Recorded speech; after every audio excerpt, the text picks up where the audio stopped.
তামিলনাড়ুর রাজনীতিতে এখন একটাই নাম আলোচনার কেন্দ্রে, এস কীর্তনা। মাত্র 29 বছর বয়সেই তিনি ইতিহাস করেছেন। অভিনেতা থেকে মুখ্যমন্ত্রী হওয়া থালাপতি বিজয়ের নবগঠিত টিভিকে সরকারের মন্ত্রিসভায় কনিষ্ঠতম সদস্য হিসাবে জায়গা করে নিয়েছেন এই তরুণ। তামিলনাড়ুর রাজনীতির প্রথাগত ব্যাকরণ ভেঙে যে কজন তরুণ তুর্কি উঠে এসেছেন তাদের মধ্যে এস কীর্তনা অন্যতম। তার জীবনপঞ্জি এবং ক্যারিয়ারের গ্রাফ একজন আধুনিক শিক্ষিত ভারতীয়ের রাজনীতিতে প্রবেশের অনুপ্রেরণামূলক উদাহরণ। জন্ম 1996 সালে তামিলনাড়ুর বিরুধুনগর জেলার এক মধ্যবিত্ত পরিবারে। তিনি বড় হয়েছেন প্রতিকূলতার সঙ্গে লড়াই করে। পড়াশোনা করেছেন তামিল মিডিয়াম সরকারি স্কুলে। গণিতের জটিল সমীকরণ তার প্রিয়। তিনি মাদুরাই কামরাজ বিশ্ববিদ্যালয় থেকে গণিতে বিএসসি এবং 2019 সালে পন্ডিচেরি কেন্দ্রীয় বিশ্ববিদ্যালয় থেকে পরিসংখ্যানে এমএসসি সম্পন্ন করেন। রাজনীতিতে সরাসরি আসার আগে কীর্তনা পর্দার আড়ালে থেকে ক্ষমতার খেলা বুঝেছেন বেশ কিছুদিন ধরে। তিনি একজন দক্ষ রাজনৈতিক কৌশলবিদ বা কনসালট্যান্ট হিসাবে কাজ করেছেন।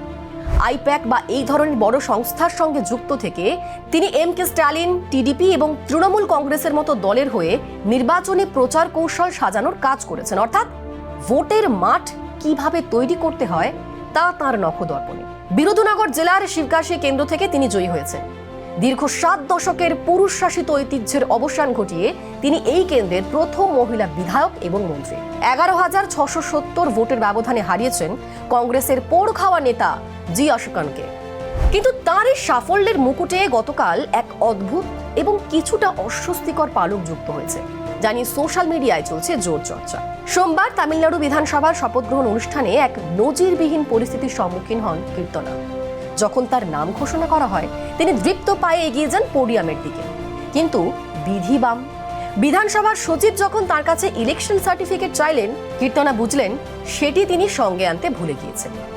নিয়ম অনুযায়ী ওই শংসাপত্র ছাড়া শপথ নেওয়া অসম্ভব। ফলস্বরূপ গোটা হলের কৌতূহলী চোখের সামনে তাকে খালি হাতে নিজের আসনে ফিরে যেতে হয়। তবে দমে যাওয়ার পাত্রী তিনি নন। কিছুক্ষণ পরে প্রয়োজনীয় নথি জোগাড় করে তিনি পুনরায় ফিরে আসেন এবং সফলভাবে মন্ত্রী হিসাবে শপথ গ্রহণ করেন। এই ঘটনাটি তারুণ্যের ভুলমন নাকি অতি উত্তেজনা তা নিয়ে বিতর্ক থাকলেও তার রাজনৈতিক তেজকে কোনোভাবেই ম্লান করতে পারেনি এই ঘটনা। বিজয় তার মন্ত্রিসভায় কীর্তনাকে দিয়েছেন তথ্য প্রযুক্তি ও ডিজিটাল পরিষেবা দফতরের দায়িত্ব। বর্তমান যুগে যে দফতরটি রাজ্যের মেরুদণ্ড, তার ভার একজন 29 বছরের শিক্ষিত তরুণীর উপর দিয়ে বিজয় বুঝিয়ে দিয়েছেন তিনি স্মার্ট গভর্নেন্সে বিশ্বাসী। কীর্তনা কেবল একজন নেত্রী নন, তিনি 5টি ভাষায় পারদর্শী। যদিও সম্প্রতি হিন্দিতে বক্তৃতা দেওয়া নিয়ে তামিল রাজনীতিতে কিছুটা বিতর্ক হয়েছিল, কিন্তু তার স্পষ্ট বক্তব্য ছিল বিজয়ের বার্তা ভারতের প্রতিটি কোণে পৌঁছে দিতেই তার এই প্রয়াস। গতকালকের সার্টিফিকেট বিতর্ক হয়তো একদিনের চায়ের কাপে তুফান তুলবে, কিন্তু কীর্তনার সামনে পড়ে রয়েছে এক বিশাল কর্মযজ্ঞ। ছক ভাঙা এই তরুণী কি পারবেন ডিজিটাল তামিলনাড়ুর রূপকার হতে?